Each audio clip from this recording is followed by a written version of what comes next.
비염이라는 게 그 환자분마다 말씀하시는 그 정의가 좀 다르거든요. 그러니까 사실 환자분들이 저희한테 오셔서 말씀하시는 비염은 아마 알러지 비염에 대해서 국한돼서 말씀하시는 경우가 많아요. 내가 의사가 비염이라고 하면 본인들 그냥 알러지 비염이다, 평생 가는 거다 이렇게 생각하는데, 엄밀히 따지면 비염은 코에 있는 염증을 다 포함하는 그 굉장히 폭넓은 질환이죠. 그래서 그 비염 자체에서는 그 코 자체의 점막에 염증이 생기는 원인에 따라서 알러지에 의해서 알러지 비염도 있고요. 그럼 감기에 의해서 그 상기도 바이러스에 의해서 코 점막에 염증이 생기는 것도 큰 의미에서는 비염이에요. 감기 걸려서 콧물 나오는 것도 사실 큰 의미에서는 그 감염성 비염이고요. 그리고 무슨 온도 차이나 뭐 이런 것 때문에 생기는 혈관 운동 비염 같은 것도 비염이거든요. 그러니까 넓은 의미에서는 코 점막에 염증이 생기는 거는 다 비염이라고 할 수 있는 거죠. 가장 대표적인 게 알러지 비염이죠. 뭐 꽃가루나 진먼지, 진드기나 뭐 동물 털이나 이런 거에 대한 비염이 있고요. 그 다음에 아까도 말씀드린 혈관운동성 비염이라고 온도 차이나 무슨 온도나 습도나 이런 것 때문에 자극받아서 콧물이 나는 경우도 있는데, 증상은 알러지 비염과 거의 유사해요. 그러니까 두 가지를 헷갈려 하는 경우도 있고, 그 외에 어떤 뜨거운 음식 먹거나 그럴 때마다 생기는 뭐 매운 거 먹고 뜨거운 거 먹을 때 생기는 음식 유발성 비염도 있고요. 아까도 말씀드렸지만 감기 바이러스에서 콧물 나오는 그 감염성 비염도 있고요. 이렇게 여러 가지 원인에 따라서 나눠볼 수가 있습니다. 일단 여기서 말하는 비염은 아마 이제 감염성 비염을 말고 알러지 비염이나 뭐 혈관운동성 비염을 그 감기랑 비교하는 건데, 아무래도 이제 그 비염 일반 이제 감기에 의한 비염이 아니라 그냥 비염 같은 경우에 자주 반복하죠. 아무래도 자주 반복하고, 그리고 이제 감기 같은 경우는 알러지 비염 같은 경우는 콧물 재채기, 코막힘 요 정도의 증상이 주로 있고, 뭐 아주 심하면 뭐 두통도 좀 머리도 좀 아픈 걸 수 있지만 일반적으로 그렇지는 않고요.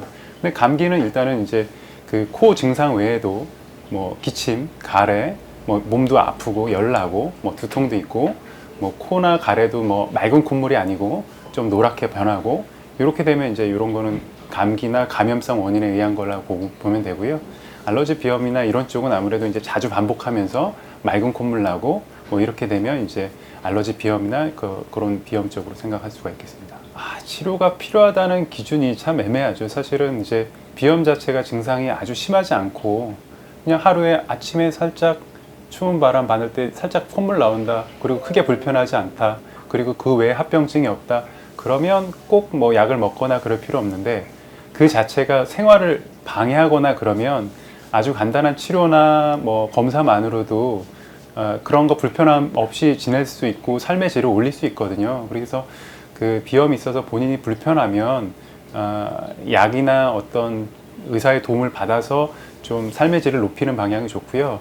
그 외에 이제 비염 자체가 주변에 이제 부비동염이나 뭐 그 중이염 같은 걸 일으킬 수 있거든요. 또 하나 천식 환자의 경우에는 그 비염 자체가 그 천식을 훨씬 더 유발을 시키고 악화시켜요. 그러니까 그 비염 외에 이제 부비동염이나 그 중이염이나 뭐 천식이나 기관지염 있으신 분들은 꼭 치료 받으시는 게 좋습니다. 뭐 사실 이것도 이제 그 원인에 따라 다를 수 있어요. 뭐 어떤 환자가 알러지 비염이 있었어요. 근데 예를 들어서 알러지 검사를 해봤더니 뭐 개 털이나 고양이 털에 알러지가 있었어요. 다른 알러지는 없고. 근데 그런 환자 같은 게 원인을 알고 개, 고양이를 안 키우면 그게 완치라는 의미가 좀 애매하지만 사실은 그 알러지 비염 없이 지낼 수가 있겠죠. 네. 그리고 또 원인에 따라서 그럴 수 있죠. 근데 알러지 만약에 이제 그 알러지 비염 체질 자체가 근본적으로 바뀌긴 조금 어려운 경향이 있어요. 그 환자가 증상이 없다고 하더라도 뭐 수년간 증상이 없다고 그래도 알러지 검사하면 알러지 반응은 나오거든요. 네. 그래서 뭐 그런 반응이 완전히 없게 할 수는 없는데 면역 치료나 이런 걸 통해서 그 반응을 굉장히 낮출 수는 있어요. 그렇게 조절하면서 살 수가 있는 겁니다. 그 환자분들이 제일 혼동하는 것 중에 하나가, 물론 이제 스테로이드를 과용하게 쓰면 안 좋은데 스테로이드에서 굉장히 조금 필요 이상으로 겁을 내거나 두려워하시는 경향이 좀 있거든요.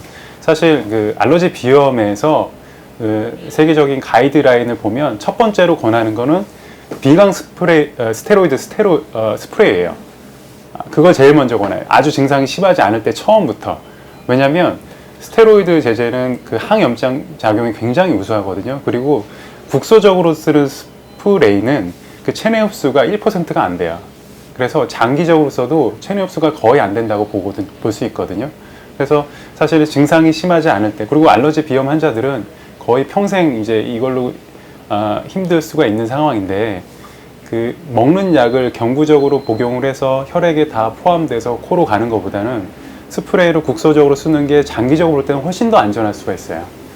예, 그런데 그걸 단순히 그 안에 스테로이드가 포함되어 있다고 해서 그걸 안 쓰는 건 사실 옳지 않습니다. 그런데 이비인후과 의사 선생님들이 스프레이를 쓰지 말라는 종류가 하나 있긴 있어요. 그건 오히려 그 스테로이드 종류가 아니라 비충혈 완화제가 있어요. 약국에서 파는 코 막힐 때 쓰는 거. 그런 거는 이제 코 점막을 급격하게 수축시켜서 코가 뚫리게 하는 효과가 있거든요.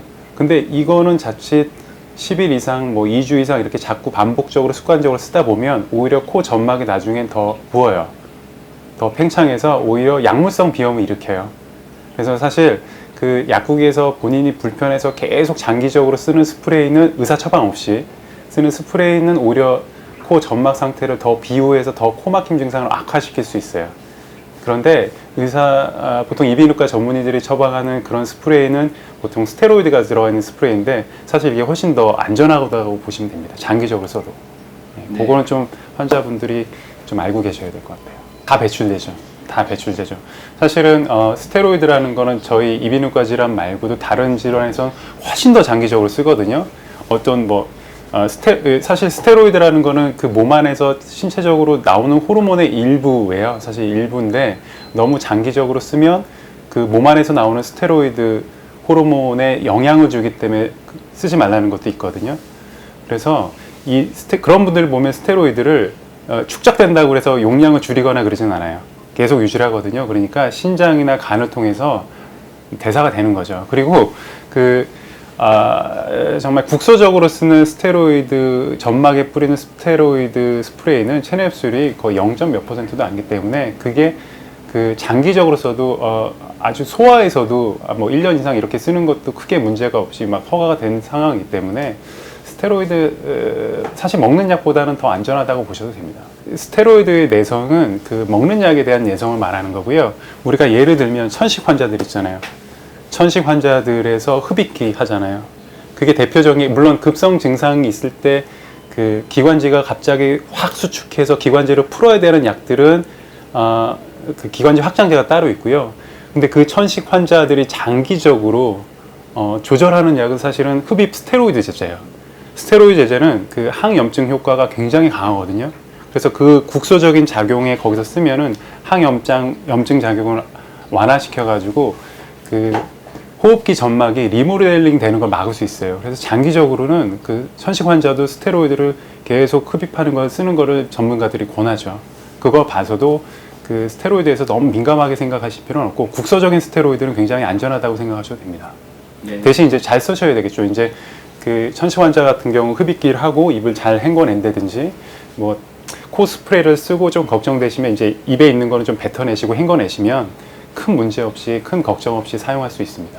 아까 제가 말씀드린 거 있잖아요. 그 비충혈 완화제 성분 자체가 처음에는 이제 굉장히 코가 뻥 뚫리고 시원하고 효과가 좋습니다. 그래서 밤에 잠도 못 자고 코 막혀서 막 뒤척이다 그거 몇 번 뿌리고 코가 뻥 뚫리니까 아주 만족을 하시거든요. 근데 그거를 장기적으로 쓰면 코 점막이 더 비후가 돼서 그거 없이는 이제 그 해결이 안 되는 거죠. 그래서 장기적으로 그 비점막 수축제를 써가지고 약물성 비염이 생겨서 수술하시러 오시는 분이 꽤 많습니다, 사실.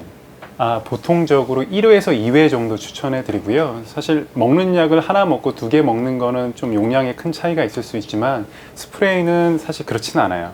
그렇기 때문에 보통은 1회 내지 2회, 심할 때는 2회, 그리고 이게 스프레이가 그 안에 이제 그 입구에 뭐가 막혀 있으면 잘 안 나오는 경우도 있거든요. 그러면 이제 좀 애매하기도 하고 그래서 한 번, 2번 쓰는 거는 크게 한 번, 2번 정도로 추천하고 아침, 저녁 정도 심할 때는 뭐 심하지 않고 유지요법일 때는 하루에 한 번 정도 쓰죠.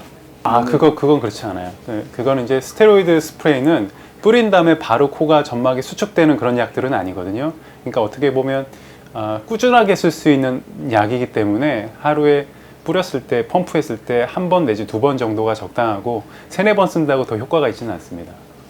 그게 이제 환자마다 좀 다를 수는 있어요. 그러니까 사실은 코를 구조적으로 보면 앞에는 좁고 뒤로 갈수록 넓어지거든요. 그렇기 때문에 코 막힘을 생각했을 때는 이 앞쪽에 점막이 수축하는 게 굉장히 코 증상 완화하는 데는 도움이 돼요. 그래서 앞쪽이 중요한데, 또 어떤 분들 같은 경우에는 코 뒤쪽에 물혹이 있거나 축농증이 있거나 그래서 이제 그 스테로이드 스프레이 쓰시는 분들이 있거든요. 그런 분들은 좀 뒤쪽까지 분사가 되는 게 좋죠. 그런데 보통 이제 이 노즐 자체, 이거는 이제 한두 번 쓰고 마는 게 아니라 장기적으로 써야 될 수도 있기 때문에 그 플라스틱 노즐이 너무 깊숙하게 들어가서 코 점막을 자극하는 건 좋진 않아요. 네, 그래서 적당하게 코끝에 살짝 닿을 정도로 해서 입구가 막히지 않은 정도에서 분사하시는 게 좋고요. 중요한 거는 이제 이게 콧구멍이 있으면 코 가운데 칸막이가 있잖아요. 그러면 이 각도를 이 코 가운데 칸막이 쪽으로 하시는 거는 바람직하진 않아요. 그냥 벽이니까. 또 이게 자주 반복하다 보면 코 점막을 너무 이제 가운데 칸막이를 손상시켜서 뭐 가피나 출혈 같은 거 생길 수 있기 때문에 약간 그쪽 코의 그쪽 눈끝 쪽, 눈 안쪽 끝 쪽을 향해서 쓰시는 게 가장 바람직하다고 되어 있어요. 세척을 하면 코에 있는 염증 물질을 제거하는 효과가 될 수 있죠. 그리고 또 하나는 아까도 말씀드렸는데 코 점막이 마른 경우 굉장히 코의 기능을 저해하거든요. 그러니까 이런 경우에 코 세척을 해서 수분을 좀 공급해 주는 게 도움이 됩니다. 그렇다고 사실은 코 점막 성분이 세척 성분하고 완전히 똑같진 않아요. 그래서 너무 자주 하는 거는 바람직하진 않고요. 예를 들어서 비염이 있는 환자가 축농증, 부비동염, 축농증 같은 게 있어서 노란 코 나오고 이런 경우에는 그리고 코가 건조할 경우에는 훨씬 더 많은 도움이 되고요.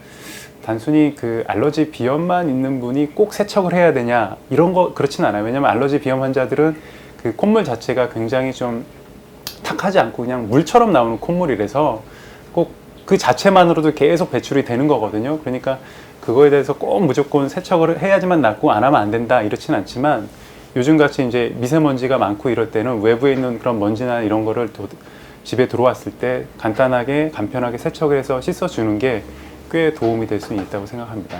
근데 이제 세척도요, 이제 해 보시고 환자분마다 맞는 분이 있고 안 맞는 분이 있어요. 그래서 어떤 분 같은 경우는 세척을 했을 때 소금물의 농도나 아니면 이제 온도가 맞지 않으면, 특히 이제 온도 자체에 민감한 비염 환자 같은 경우에는 세척이 오히려 비염을 유발하는 경우도 있어요. 그러니까 해 보시고 맞지 않으시면 안 하시는 것도 좋을 수 있어요.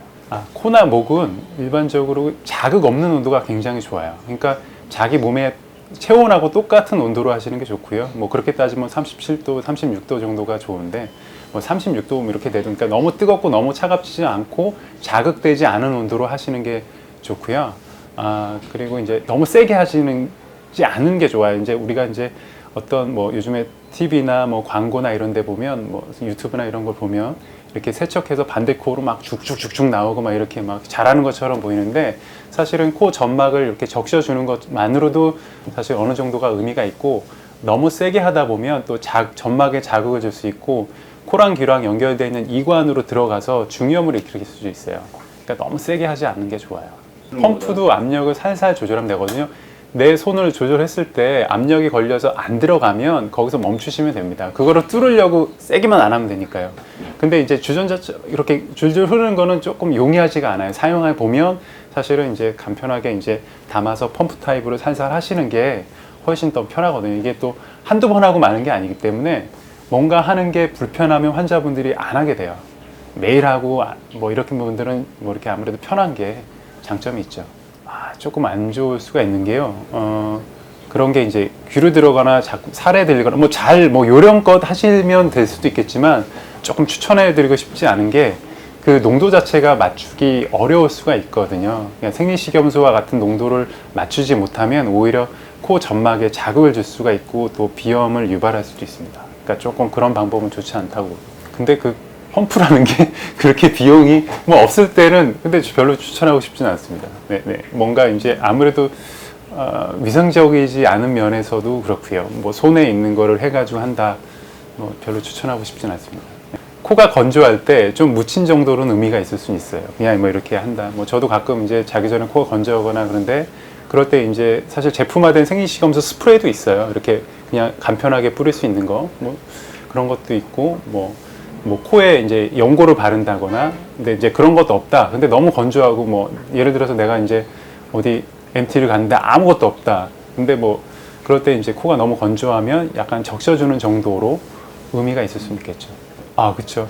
그 코피 원인에 저희 외래로 오는 환자들의 코피 원인의 95% 이상은 앞쪽 코 점막에서 나요. 가운데 점막에 특히. 근데 거기에 이제 혈관이 많이 이렇게 얽혀 있거든요. 근데 이제 그쪽이 점막이 헐거나 그러면 이제 딱지가 떨어지면서 피가 날 수 있는데, 그 허는 가장 큰 이유가 건조했을 때예요. 그러니까 건조하지 않게 코에 연고를 바르고 생리식염수가 뿌려주면 상처가 났는데도 도움이 되고, 그 딱지가 떨어질 때도 피가 안 나면서 떨어지는 효과를 주죠. 그래서 건조하지 않게 연고 바르고 그렇게 수분 공급을 해주는 게 도움이 됩니다. 이제 지져야 되는 경우는 어린아이들은 좀 짓기 좀 그렇고요. 그 어떤 특정 혈관에서만 살짝 건드려도 피가 나는 경우는 혈관을 지혈할 수가 있어요. 그렇게 전기 소작해서 지혈할 수 있는데, 이렇게 생각하시면 돼요. 예를 들어서 내 무릎에 상처가 나서 딱지가 앉았어요. 그러면 그 딱지를 뭐 자극을 주고 잡아 떼면 피가 나겠죠. 그러니까 그 딱지가 잘 아물 수 있도록 보습도 하시고 연고도 바르고 그렇게 관리하시는 게 좋고요. 혈관이 특별하게만 이렇게 출혈이 경향이 있으면 거기는 이제 그렇게 전기 소작을 하기도 하죠. 어른 같은 경우에. 점막 관리를 잘 하시는 게 중요합니다. 그래서 확실히 그 환절기나 건조한 계절에 코피 환자가 굉장히 많아져요. 여름엔 별로 없어요. 여름에 거의 건조하지 않고 습하기 때문에. 그리고 가습기 쓰시고, 집에서 가습기 쓰시고. 예. 그 코 세척을 했을 때 그 농도나 그 코 세척액의 온도가 코 점막에 자극을 주지 않는 그런 거를 해주시는 게 중요하고요. 세척을 했을 때 그 펌프를 너무 세게 해서 코 점막에 자극을 심하게 주는 거는 좋지는 않으세요. 그래서 고개를 숙이고 부드럽게 펌프를 해주시고, 대신 이제 그 약간의 소리를 내는 게 목으로 넘어가서 흡입되는 걸 막을 수 있습니다. 참고로 너무 세게 하면 그쪽 연결된 이관으로 가서 귀에 중이염이 생길 수 있으니까 살짝 이쪽 코로 했을 때 살짝 반대로 숙여주시는 게 그 중이염 같은 거 생기는 걸 막아줄 수 있는 방법이라고 할 수 있겠습니다. 비염의 치료가 성별에 따라 달라질 거는 크게 없고요. 뭐 여성분일 경우에 뭐 임신이나 이런 거 상태에 따라서 조금 약을 쓰는 조합이 달라질 수는 있겠죠. 그래서 뭐 비염의 치료는 일단은 기본적으로는 원인에 대해서 정확하게 아는 게 중요하고요. 원인에 대해서 치료하는 거죠. 만약에 뭐 알러지 비염이다 그러면 그 알러지 원인을 피하는 거가 1차적인 치료고요. 예방법이고요. 뭐 약물 치료, 뭐 약물을 먹어서 이 알러지 비염이나 뭐 혈관 운동성 비염의 체질을 바꿀 수는 없지만 그 증상을 조절해서 삶의 질을 높이고 다른 합병증을 막아주는 게 중요하고요. 근데 사실 코 수술적 치료는 어떤 특별한 환자에서 도움이 될 수는 있어요. 예를 들면 비염이 있는데 코막힘 증상이 워낙 심하고, 그리고 사실 비염 환자들이 가장 불편해하는 거는 코막힘이거든요. 코 점막이 너무 비대해서 콧물 나오는 게 문제가 아니라 숨을 못 쉬니까, 그런 경우에 코 점막의 살을 조금 줄여주면 콧물이 나오고 비염 증상이 있어도 코 막힘 증상은 많이 개선이 되거든요. 그러니까 수술 자체로 뭐 알러지 비염이나 그런 체질을 바꿀 수는 없더라도 코 막힘 증상은 많이 완화할 수 있어요. 그런 어떤 특별한 환자에서는. 그리고 약물 치료에도 효과가 그러니까 약을 먹으면 좀 좋아져야 되는데 약을 먹어도 전혀 효과가 없는 사람들한테는 해볼 수 있고요. 그 외에 이제 알러지 비염 환자 같은 경우에 면역 치료라는 방법이 있죠. 면역 치료의 원리는 그 환자분이 알러지를 가지고 있는 항원 자체를 저희가 이제 몸에다 주는 거예요, 반복적으로. 그래서 그거에 대해서 덜 민감한 체질로 바꾸는 거거든요. 그 주입하는 방법은 피하로 주사로 는 방법도 있고, 뭐 설화로 투여한 액체도 있고, 뭐 이렇게 알약으로 먹는 방법도 있어요. 근데 이제 이런 거는 보통 장기적으로 뭐 한 4, 5년 정도 꾸준하게 하는 걸 저희가 권하고 있죠. 일단은 그 비염 수술, 사실 제가 환자분들한테 수술을 얘기할 때 이 수술이 비염 수술입니다라고 얘기하지는 않아요. 그 수술 자체를 설명을 하죠.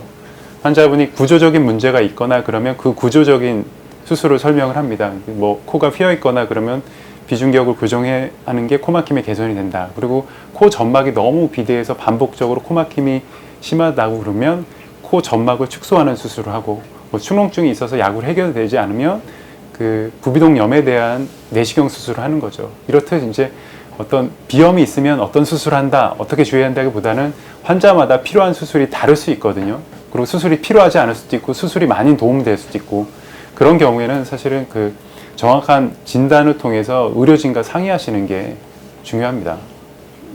재발을 막기 위해서 제일 중요한 거는 필요한 사람한테 수술을 하는 게 중요하죠, 사실은. 네. 예를 들어서 알러지 비염 체질이 있는데 코 점막을 축소시키고 그 코 점막을 짓는다고 해서 그 알러지 체질이 바뀌지는 않거든요. 그걸 뭐 어떻게 신경 쓴다고 달라지는 문제가 아니거든요. 그러니까 비염 수술이 필요한 사람한테 하면 됩니다. 아, 그러면 좀 과도하게 수술을 해서 그런 경우가 의외로 많은 거네요. 그렇게 보기는 좀 어려운 것 같은데요. 예를 들어서 아까도 설명드렸지만 비염 환자가 있어요. 내가 알러지 비염 체질이 있어요. 그런데 뭐 약은 달고 살아요. 그런데 코 점막이 너무 비대해서 코가 너무 막혀요. 그러면 그 코 점막을 축소하는 수술을 하면 코 막힘은 굉장히 개선이 되거든요. 콧물이 나와도. 그러면 약 같은 거를 굉장히 줄일 수 있는 방법도 있죠. 그러니까 환자에마다 도움이 되는 사람이 있고 안 되는 사람이 있는 거지, 뭐 수술은 무조건 재발한다. 사실은 뭐 코 점막이라는 데가 어디 우리가 수술로 건드릴 수 있는 데만 점막이 아니잖아요. 저 구석까지 코 점막인데, 우리가 콧물이라는 게 코 점막에 어디 수도꼭지가 달려서 거기서만 나오는 게 아니거든요. 관처럼 점막에서 쭉쭉쭉쭉 나오는데 거기만 짓는다고 해서 그 콧물이 나오거나 그러지는 않지만, 그 국소적으로 많이 비대한 부분에 코 점막을 줄이면 코막힘 증상이 개선되죠. 그런데 이게 그렇다고 수술하면 무조건 콧물이 안 나오냐, 나오냐, 재발하냐, 이게 좀 애매한 게요. 저희도 제가 이제 수술을 권해서 코가 너무 많이 막혔을 경우에 그게 주증상일 경우에 그 코 점막을 축소해서 수술했는데, 그런 환자분들이 1, 2년 있다가 다른 분들 소개시켜서 오는 경우도 있어요. 그 수술을 받고 콧물이 굉장히 줄었다. 그러니까 사실은 그거를 예측하기는 조금 어려운 문제인 것 같아요. 네. 그래서 코막힘이 심하다서 뭐 장기적으로 반복적으로 뭐 1년 내내 코막힘이 심하다는 구조적인 문제가 있는 환자이던가, 아니면 이제 약을 먹어도 도움이 되지 않는, 약을 먹어도 개선이 되지 않는 경우에는 고려해 볼 수 있습니다. 일반적인 예방법은 원인에 대해서 적절한 치료하는 게 우선이고요. 유발하는 인자가 있으면 그거를 안 하시는 게 가장 중요하겠죠. 내가 어떤 꽃가루 알러지가 있으면 그 계절에 마스크를 쓰시거나 이런 방법이 있고요. 근데 일반적으로 내가 알러지 비염, 진먼지 진드기에 대한 알러지 비염이 있다고 해도 진먼지 진드기 말고도 어떤 온도 차이나 미세먼지나 그런 물리적인 자극이 증상을 악화시키거든요. 그렇기 때문에 어떤 이제 감기 같은 거 걸리지 않게 조심하시고, 위생 신경 쓰시고, 수분 섭취 충분히 하시고, 미세먼지 많은 날 외출 자제하시고, 그다음에 마스크 쓰시고, 이런 일반적인 거. 그리고 온도 차이가 굉장히 자극을 주기 때문에 아침에 기온이 떨어졌을 때 마스크 같은 걸 하는 거는 증상 악화를 많이 막을 수가 있어요. 그리고 뭐 환자분들이 무슨 음식 같은 거 뭐 차가 좋다 이렇게 막 물어보기 하는데, 이게 사실은 뭐 의학적인 근거가 아직은 자료가 나와 있지는 않아요. 어떤 데이터를 통해서 효과가 있다 없다 이렇게 연구된 결론이 나온 건 없습니다. 방금 말씀하신 그런 경우에는 주로 이제 진먼지 진드기에 대한 알러지일 경우에 그런데요. 사실 증상이 심할 경우에는 그런 집에 침구류나 그런 거를 자주 일광 소독해 주시고 그런 제품을 쓰는 것이 도움이 되긴 합니다. 증상이 완벽하게 안 생기긴 하진 않아도 약을 줄일 수 있거나 증상을 많이 감소시킬 수는 있어요. 특히 이제 그런 경우에는 외부에선 괜찮다가 집에 오면 비염의 증상이 심해지는 환자들이 있거든요. 그 증상과 연관시켜서 그럴 경우에는 특히 침구류, 베개나 뭐 이불, 침대 이런 거는 관리를 해주시는 게 도움이 됩니다. 제가 뿌리는 거 자체가 얼마나 도움이 되는지는 정확하게는 모르겠어요. 뭐 연구 결과나 이런 게 있는 게 아니라서. 그리고 또 일시적으로 뿌리고 그게 얼마나 유지되지는지는 모르잖아요. 그러니까 사실은 뭐 가장 좋은 거는 일광 소독하고 말고 세탁하고 이런 게 가장 더 좋은 방법인데, 사실 그게 좀 어렵죠. 왜냐하면 진먼지 진드기는 습도에 굉장히 민감하거든요. 그래서 건조하면 잘 못 살아요. 건조하면 못 살고 사멸되기 때문에 사실은 좀 습하지 않게 건조하게 유지하기 좋은데, 또 이게 동전의 앞뒷면처럼 이게 또 건조하면 코 점막에 또 안 좋아요. 건조하면 호흡기 점막에는 안 좋기 때문에 실내 습도를 한 45에서 50% 정도로 맞춰 놓으시고 그런 제품을 쓰시는 게 증상을 완화시키는 데는 도움이 됩니다. 뜨거운 바람 자체보다는 어떤 건조한 환경을 유지하는 데는 의미가 있을 것 같아요. 근데 그 드라이를 하기보다는 해가 있는 곳에 말리시는 게 훨씬 더 수월한 방법이라고 생각합니다. 환자분들이 그 비강 스프레이 쓰는 거를, 그러니까 특히 이제 스테로이드 스프레이 쓰는 거를 조금 어떤 그런 스테로이드나 선입견 때문에 안 쓰시는 경우도 있을 수 있고요.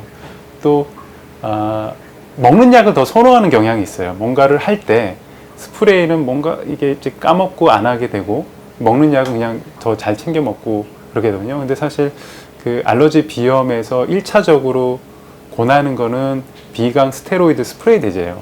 그래서 증상이 좀 심하지 않을 때 그것부터 쓰다가 증상이 좀 심해지면 약을 먹고 이런 식으로 조절하시는 게 사실은 더 좋죠. 근데 가끔 이제 스프레이 제제 자체가 자극이 돼서 안 맞는 분도 있어요. 그런 분들만 빼면 그런 게 도움이 되고요. 그리고 환자분들은 비염이라고 생각하면 다 알러지 비염만 생각해요. 원인은 알러지 비염이 아닌 경우도 많거든요. 그래서 내가 뭐 1년에 뭐 환절기 계절에 뭐 일주일 정도 아침에만 콧물 나온다. 그러면 크게 상관없는데 너무 자주 반복되고 생활의 질을 많이 저해한다면 알러지 검사 정도는 해보시는 게 좋아요. 그래서 그 알러지 검사는 증상이 있을 때마다 하는 게 아니거든요. 한 번 하면 그걸 가지고 나의 체질을 알 수 있는 거예요. 그래서 그 원인은 알고 적절하게 대처를 하는 게 좋은데 환자분들은 비염하면 알러지 비염만 생각해요. 그 말고 다른 비염도 있고 다른 원인도 있는데 그래서 원인에 대해서 정확하게 아는 게 중요합니다.